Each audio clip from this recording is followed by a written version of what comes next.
to presne v roku 1562 až 1584, keď môj muž Zoltán Bátory v noci zachrápal. A tak sa nám s pomocou Božú a Rytíra de Grieux narodila naša dcéra. Betka de Bátory. Velice podarené dieťa. Krv a mlíko.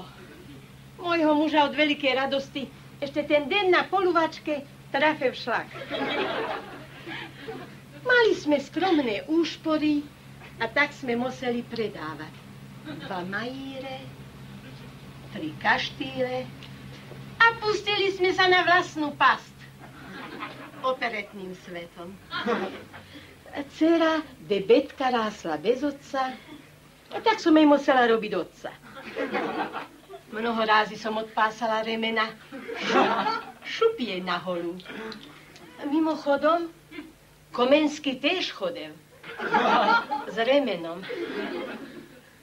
Keď začínala byť dospelá, začala mi klásť prvé háklivé otázky. Jako sa mám? Koľko je hodín? A kto je ten strýco na balkóne a kde nehali spodky? Vandrovali sme po Uhersku, až sme zablúdili v Čachticách. A dcera bola z nenazdána dospelá a povedala mi to na rovinu. Mamička, ja už ďalej nevládzem. Ja som sa zalúbila. Ja ho mám strašne rada. Potom ma chytila pod pazuchu a vyšli sme na najbližšiu horu. Tuším, Žíp. Dcera nešportovala a tak od veľkého dojata ani nemohla lapiť dých. Horko ťažko zaplakala. Aj, láv! Povedala som jej, dcera moja, nehajči latinčinu bokom. A dokáž sa pozrieť pravde rovno do očí. Zakoktala.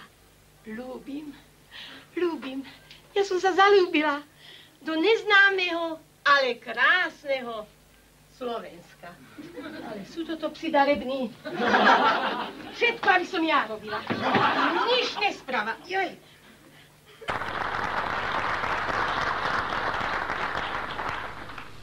Spívať do vetra, to by si teda vedela. Ale umyť sterilizátor to nie. A škrábať pani Osvícenú po chrbte, to musím tiež ja. Cicko, krivdíš mi. 3 hodiny som bola v labáku a pani Osvietenú škrapkám. Ale o to tu teraz nejde. A o čo tu vlastne teraz ide?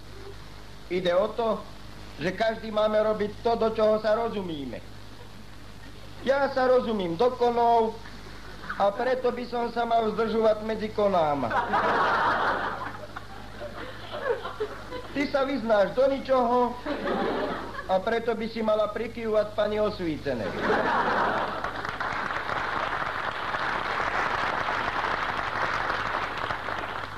Cicko, čo som ti urobila, keď mi lož ako pravdu do oču sypeš? No, nebola som ti kedysi dobrá. Veď po mne si sa vyšplhal do hradu. Či si už zabudol na svoju pubertu?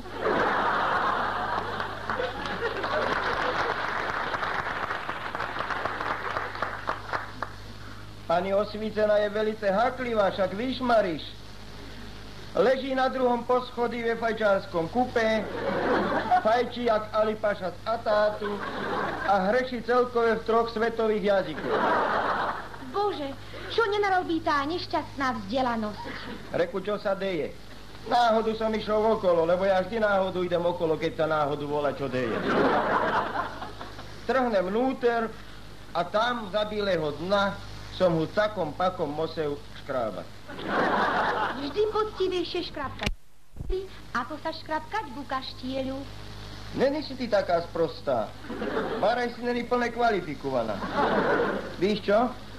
Zavri oči, zatni zuby a začni si se mnou.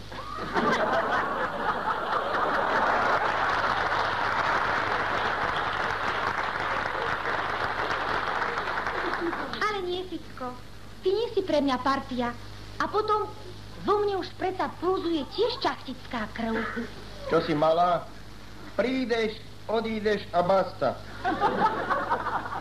Ja som po službe skoro vždycky charakter. No, toho sa práve bojím.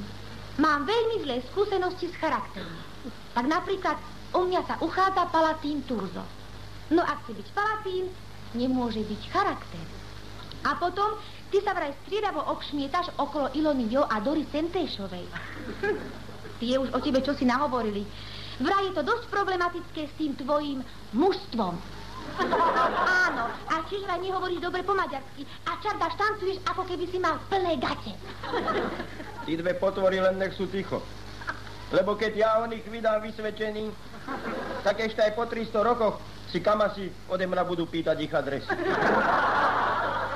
Len sa obávaš takto rozprávať pred pani Osvietenou. Okrem iných dôležitých služieb, Ilona a Dora vo voľných chvíľach učia pani Osvietenú po slovensky. No, kvôli tomu vysekali v múre kaštieľa jazykové okienko. Ej, není si ty taká sprostá, Mariš. Ty víš, čo sa kedy patrí povedať. Daj sa se mnu. Ukni sa, ja mám silu, ty máš rozum, dáme to dokopy. Láska o dvoch konských silách. Čo si malá? To musí byť zaučené vás. Však ja dám fleka Barkeremu konovi. Behám, erdžím, už mi len chôz chýba. Verím ti, Ficko, maj radosť a basta fidli. A aby sa mi to rímovalo, basta fidli, ja mám korzet, ty máš vidli. Ďakujem ti za dôveru. Veď keď sa to tak vezne, a mne keď sa skončí služba, vypráhnu ma, som tež len človek. A kerý má, hádam, aj srdco. Človek, ktorý má 4 nohy a predsa sa sem tam potkne.